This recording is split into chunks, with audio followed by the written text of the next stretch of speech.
This is Beyond the Resume, the podcast that brings you the stories, advice, and insights behind some of the most successful people in real estate. Beyond the Resume is brought to you by Jackson Lucas Executive Search, the industry leader in human capital solutions. Here is Chris Papa and Lisa Flicker. Well, Bob, welcome to the podcast. Thanks for being here. Thank you for having me. Really excited. I've loved listening to your guys' show, so it's kind of cool to be on. Who do you like better, me or Lisa? Clearly, Lisa. Excellent. You win the prize. Thanks. I knew I was as soon as I saw your background. Yeah, she actually said that. She's like, I don't really like this guy. And I like you too, Bob. We met in person. We met, I think in Chicago, a couple months ago. We met in person. And we did a lot of research for this podcast. And you and I discussed this, but you're our first guest from South Dakota. Oh, good. And this is very exciting for us. Lisa's never met. She didn't even think South Dakota was a real state. Is it a real state? No, of course it is. You said your love for real estate started on a South Dakota farm. Can you tell us more about that? Yeah, I mean that's probably not the normal traditional way to get started in the affordable housing and real estate business. But yeah, I grew up on a ranch 20 miles from a very small town in western South Dakota, bordered by 5 Native American reservations.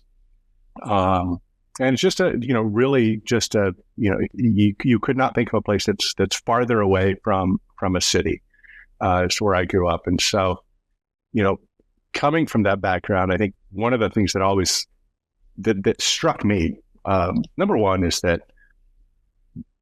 housing is a real thing. And when you don't have it, or when you have substandard housing, it is completely real to you in a way that is very hard to convey at the policy level, especially to folks who have not ever lived that.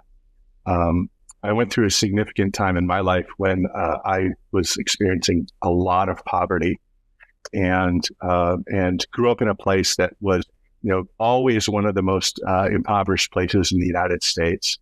None of my friends were rich. I think the richest kid in town drove a Jeep Wagoneer.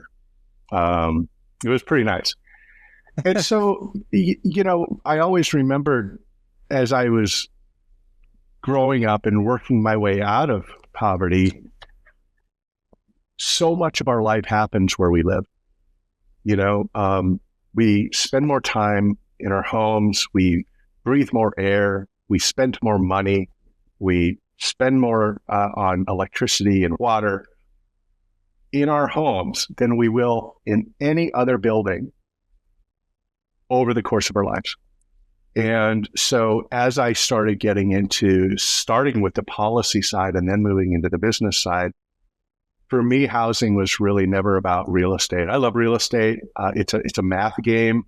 I enjoy the numbers. I like understanding how the numbers work. I actually think it's the most important thing about affordable housing and impact investing is knowing how to make money. But that's a math equation. For me, it was always being able to understand that when you do this, and if a person does not have to spend an inordinate amount of income on their housing, and they're able to live in a place that's safe and healthy, that in a very real way, their kids are going to have a better chance at succeeding. They're going to be more likely to maintain steady employment and contribute back to the state and local economy, whether it's by improving the tax base, whether it's by providing essential services like teaching and nurse practitioners. And all of that is really the result of really good financial policy that creates housing at a cost basis that allows folks to offer rents that are affordable with services that help ensure housing stability and financial health. It's really that simple, right? And so for me, it was always like, I always remember thinking that this makes total sense. It's really not it is a real estate, but it's a perfect example of how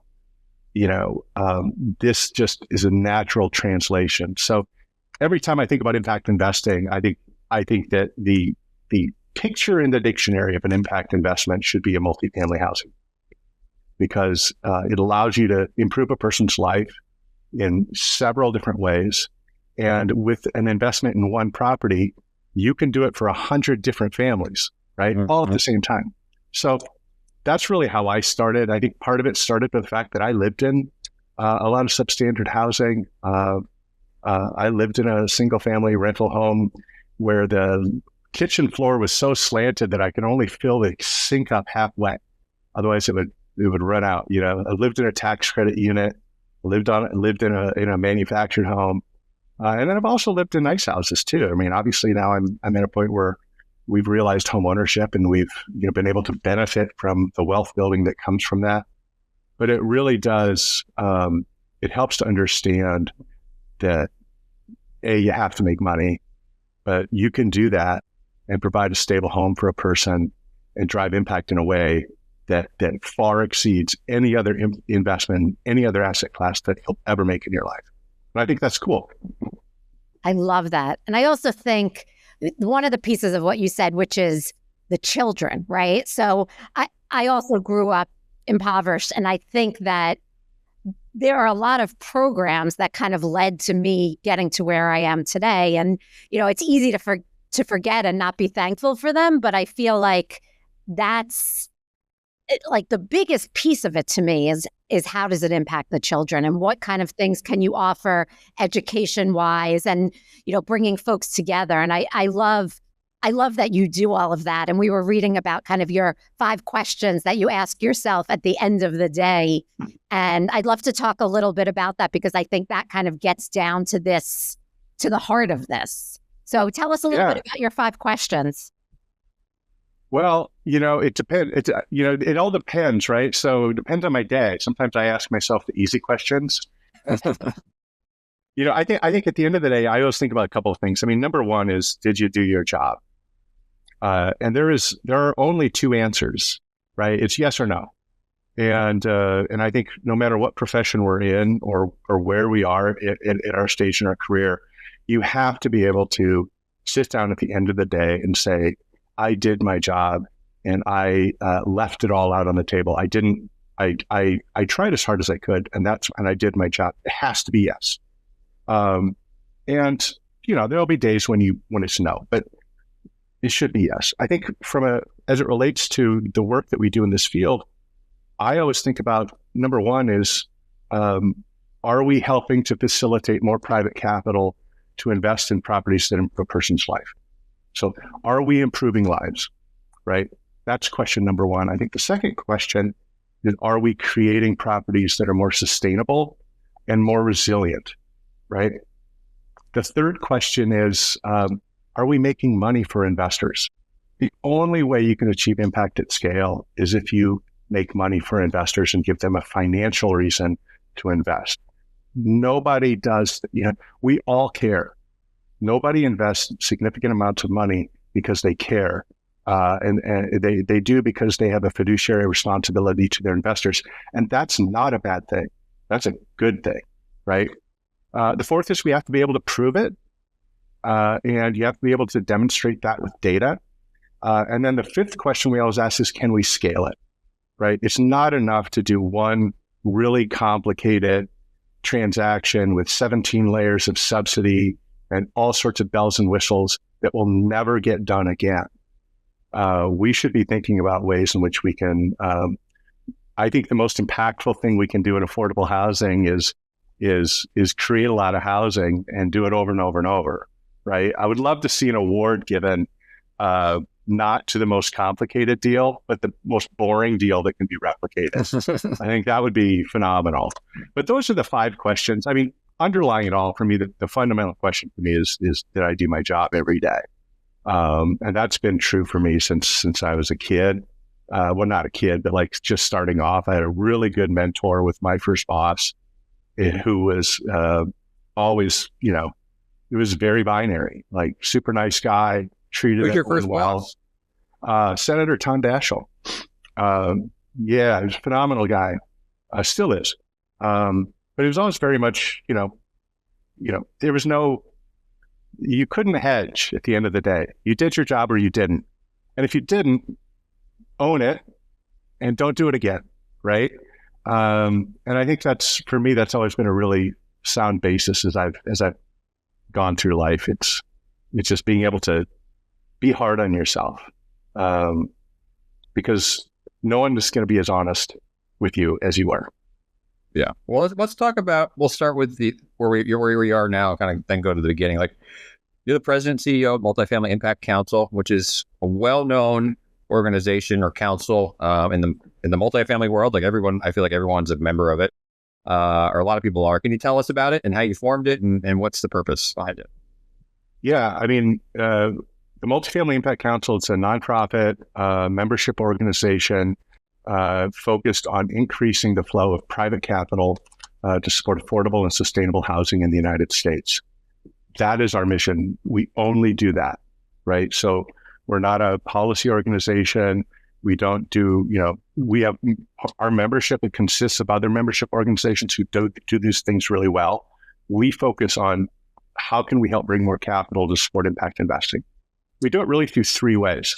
The first is we build standards across the industry to help define and measure what an impact investment is. So we created 2 years ago the Multifamily Impact Framework, which is 7 principles of impact-driven initiatives that we should be looking at when we think about an impact investment. And it goes back to those 5 questions, right? Improve lives, create sustainability, make money. That's the first step. So it's been downloaded already by over 360 organizations around the country who are using it and building it into their process. We update the framework annually. We have made sure that it's aligned with the global ESG certifications that exist in the market. We have a really good partnership with GRES on the green side. And we always are looking, if someone else is doing something that is additive to the framework, we don't go and recreate it. We just fold it in, right? To make it easier. So, and now we're in the process of using the framework to build tools, right? So we have a ESG policy template that we provide that's based on the framework and helps people say, okay, I want to put together a template that my investors are looking for, putting together DDQ, due diligence questionnaire guidance to really help streamline the process and of how people are asking these questions, developing some common reporting standards so that we can all think about, there's 5 or 6 key benchmarks that capture the minimum essence of impact that can be brought up at a bigger scale. And also just helping on the impact reporting side. We're putting together templates for folks so that they can build out their impact reporting strategy. Our team also provides for our members, anytime they call and need our help on anything from technical assistance or advice, we're there 24/7 for them. Standardization is a big piece. We also really are starting to focus on research. So we have a research fund, which is a 501c3 that supports research studies that really get to how to quantify the financial component, like how multifamily impact investments deliver strong financial returns, risk reduction. How does it impact NOI, right? So we're in the middle of our first research project with NYU's Stern School of Business to quantify the financial value of key impact initiatives around affordability, sustainability, resident services, working with 6 of our member organizations on to really dive into their numbers and say, how are you doing this to improve NOI, right? How does affordability and resident services, how do they lower your vacancy related costs? How do they lower your bad debt costs? How do they increase occupancy so that your effective gross income is steady and high? And so we're hoping to get that study done. Well, we're not hoping, we will get it done by the fall. We'll have 6 great case studies, 1 research report, and then we're building a tool based off of that that will be available to everyone free of charge that will allow them to kind of almost like a calculator to say, let me get a good estimate in terms of what makes sense for me. So that's where we're focused on the research side, which really reinforces the framework. And the third is just to share information and best practices. A lot of this stuff's really, a lot of folks are doing great work. And what we found, and one of the reasons why we created this council was, A, we wanted to build standards, but we also wanted to create a place where folks who are doing impact could get together and learn from each other and grow together. So we have monthly meetings with our membership.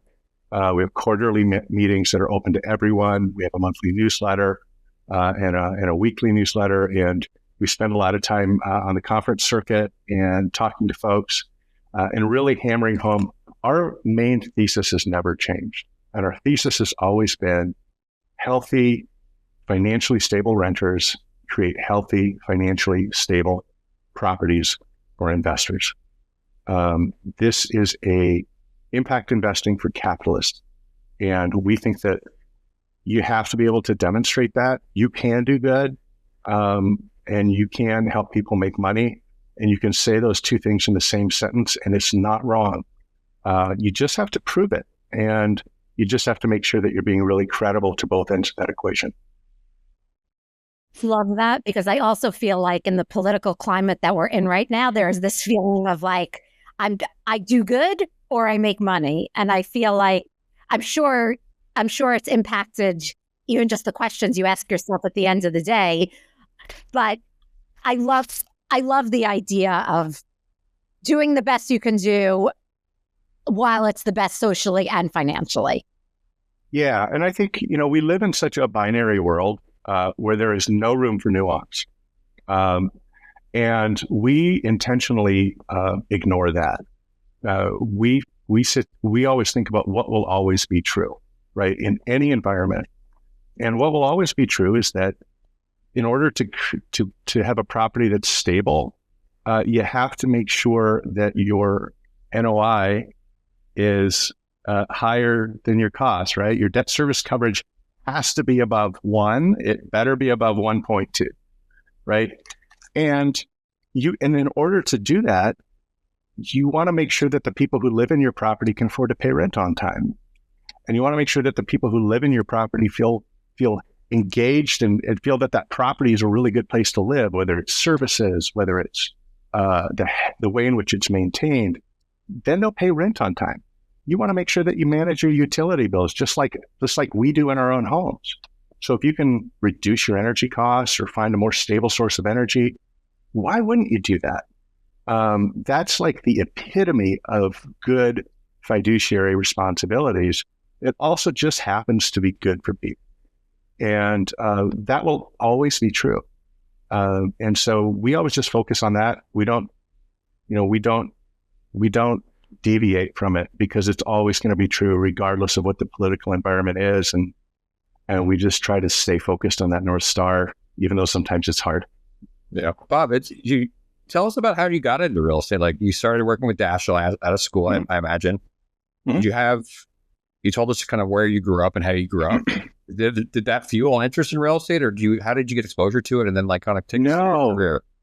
It always drove an interest in public policy and kind of like giving back. And I'll be honest with you, a lot of the reason, and so that's one of the reasons why I really enjoyed working for Dashiell, because I thought this was a great way to understand the world around me and make a difference.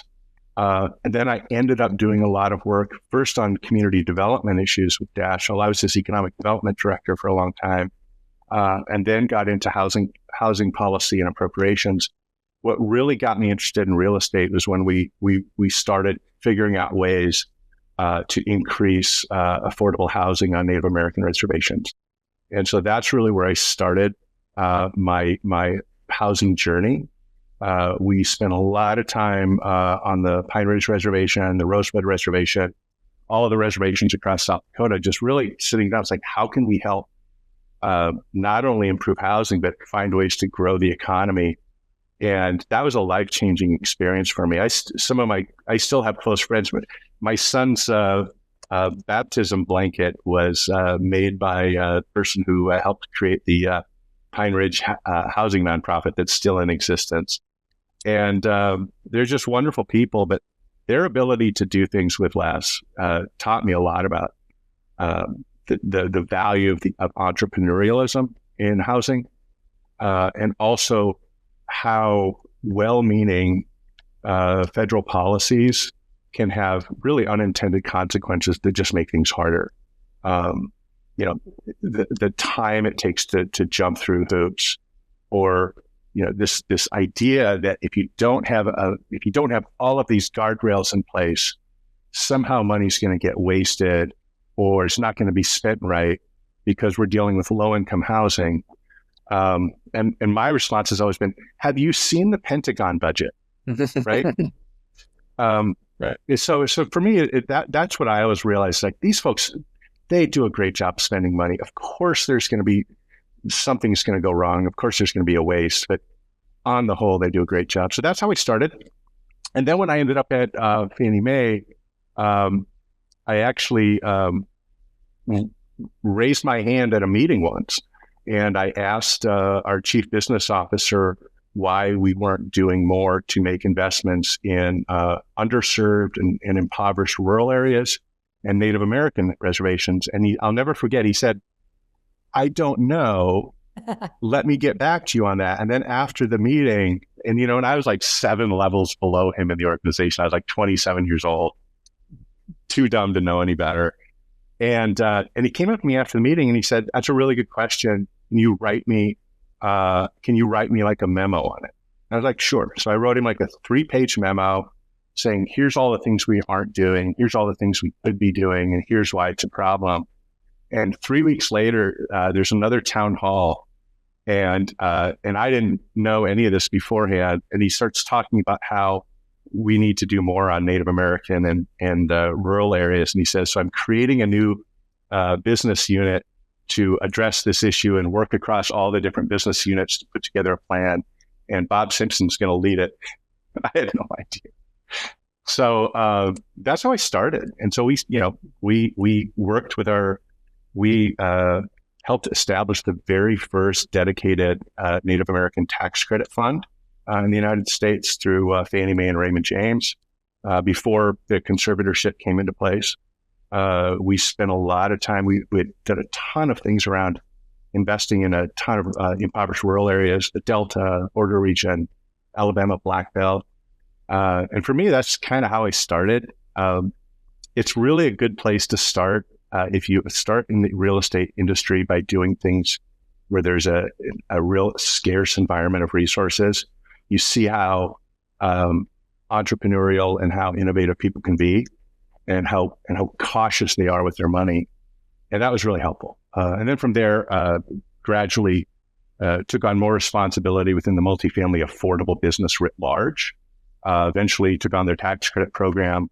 And then went through a period of time where I don't know if someone must have thought I reorganized the multifamily affordable business well, because I went on a journey of reorganizing all of our multifamily businesses, or all of our multifamily businesses across the company. So seniors housing, student housing, our structured finance group, our large borrower business, all of those teams. And I learned a lot. I especially learned a lot from working with the large REITs and our large borrowers.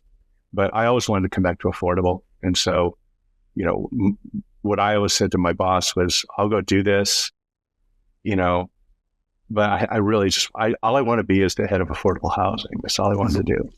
And so, so I was able to do that. And then we started up the green finance program as well. And it was just a lot of fun. But I hit my 20 years at Fannie Mae. I was getting burned out. I think they were getting burned out on me. I'm surprised it took them 20 years. Well, you seem so likable. I imagine they didn't want you to go. Well, I'm being really nice, right? For you guys, but I have my days. I get impatient.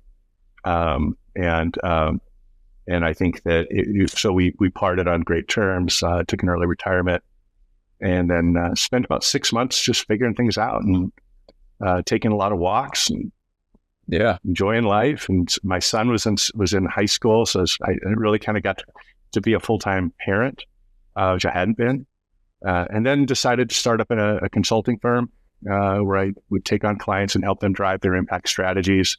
Also worked with a lot of early stage companies who were looking at ways to drive technology to build impact. Yeah, let's talk. I know. I see you're with you work with Pronto. We know Casey and Christine very well, real well. Actually, just communicated with Casey yesterday.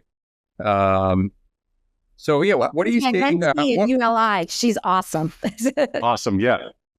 What do you see? Eventually, I feel like she can tell me what to do, but that's what sort of technologies or what do you see driving affordable housing forward? Is it people trying to use non-government subsidies? Like, what's the kind of the next thing that's going to happen here, you think?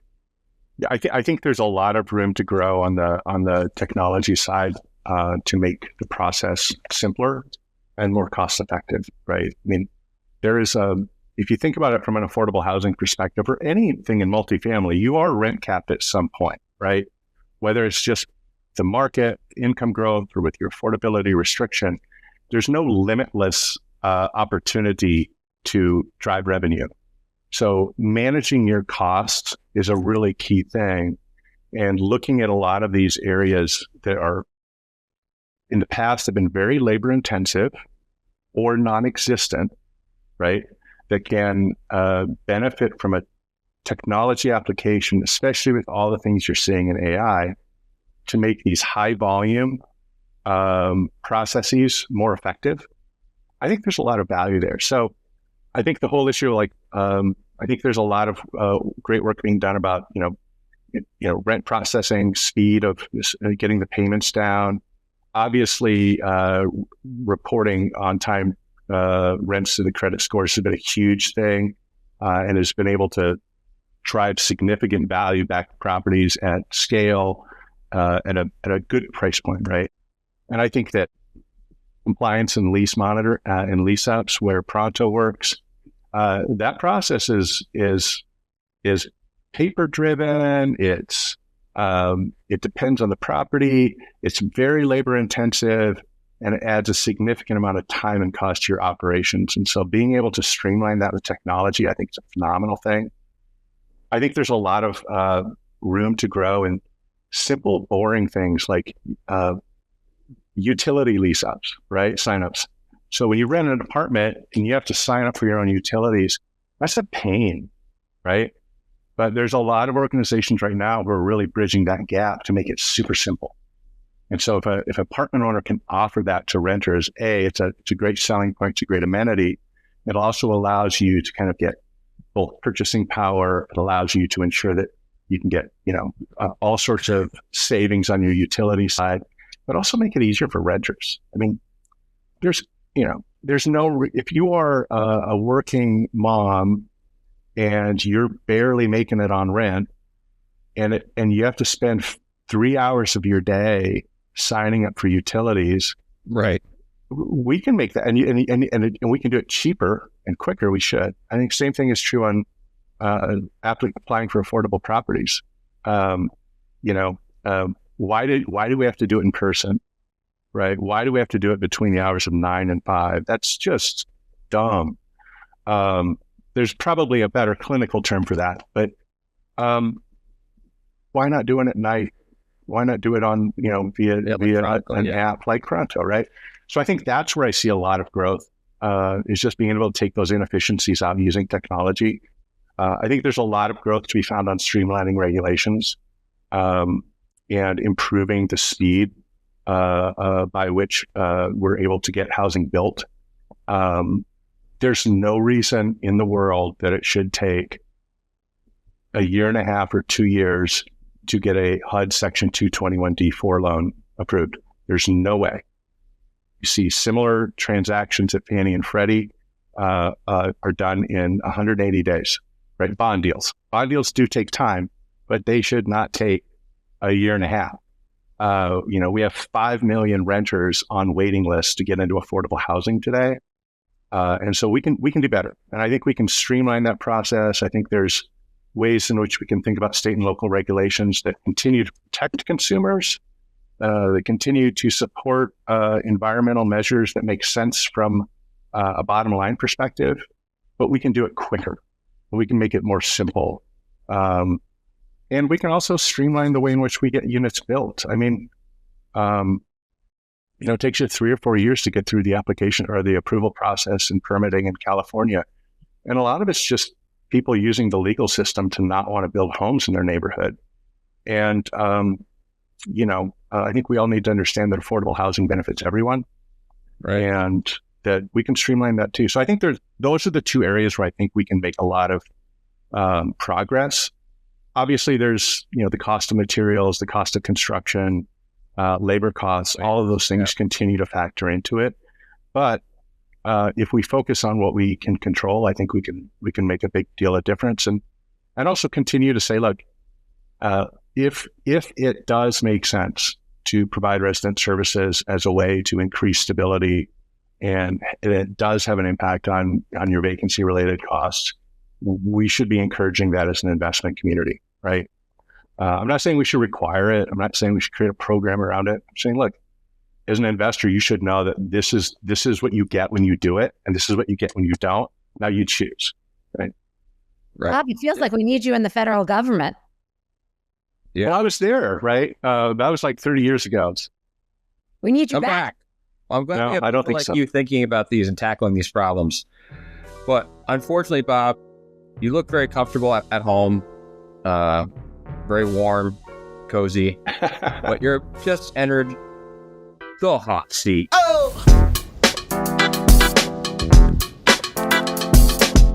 So prepare to Awesome. be very uncomfortable. We'll start you out easy. Do you have a book or podcast recommendation that you enjoy listening to or reading? Gosh, that's a great question. So I will say that my favorite book, I reread it about every other year, is East of Eden by John Steinbeck. I think it's one of the most phenomenal, impactful books I've ever read. And every time I read it, I feel like reading a different book. So I would, if you do nothing else with your life, I'd read East of Eden. I love The Knowledge Project. It's a great podcast that just basically interviews people who have had success in life, and then talks about what made them successful and talks about their journey, and it's insightful. And the host is Canadian, so you get to enjoy his accent, which I enjoy too. So I like Canadians. That's awesome. Like what you mentioned, working for Dashiell when you first got exposure to affordable housing, but what has been your most memorable deal that you've worked on? I would say I can't name the project, but we had a deal towards the end of my career at Fannie Mae in a very large city, project-based Section 8. We owned the debt, and the property inspections were just wrong. And so by the time we saw it, it was in horrible shape. It was terrible. It was one of the worst managed properties I've ever seen in my life. We were able to thankfully get the owner out because they were in violation of like everything. But walking through that property the first time was one of the most sobering experiences in my life. I mean, I have asthma, and I had an asthma attack walking through the building, and I'd forgotten my inhaler. And this lady opens up the door and says, "Do you want to use my son's inhaler?" Right? And I did, because I needed it. But so we went back, and I remember that from that day on, I with that property, that became like something I lived and breathed for a long time. It was personal to me too, because it was all families with kids. But we found a great new owner. They turned the property around. I still go and drive by it when I'm in that city. And the last time I went and visited it, it was like a whole different property. And so it reinforced my belief in humanity. It also allowed me to really get in touch with the fact that I can still get super angry at people who don't do the right thing. And there are folks like that out there. They're not in the majority, but they do not deserve to be in this business. And we should do everything we can to get them out of that business. And it was fun to replace the ownership. Can't say any more. I don't want to get sued or anything. So. That's amazing. That's amazing. So Bob, I assume you've hired a fair amount of people in your day. What is it that you look for when you hire a person? I mean, obviously, you kind of just spoke a little bit to the intent and the kind of core of a person, but what do you look for in an employee? That's a wonderful question. I always want to know if they've failed. I want to know that they've gone through adversity. I think that the best life lessons are learned when you lose, and when you sit on the end of the bench, and when things are unfair. I want to know how people respond to that. We saw it a lot when we went through Fannie Mae during the Great Recession. We went into conservatorship. That was a really bad time. But the people who figured it out, man, they're solid. I would say the same thing to all the folks who are going through job dislocations right now at the federal government. It is a trying time, but this is where you show your value. This is where you find value. And so I always look to see if someone's lost. We used to have a policy that when Dasher ran for re-election, they always had a policy of not hiring anyone who had only won.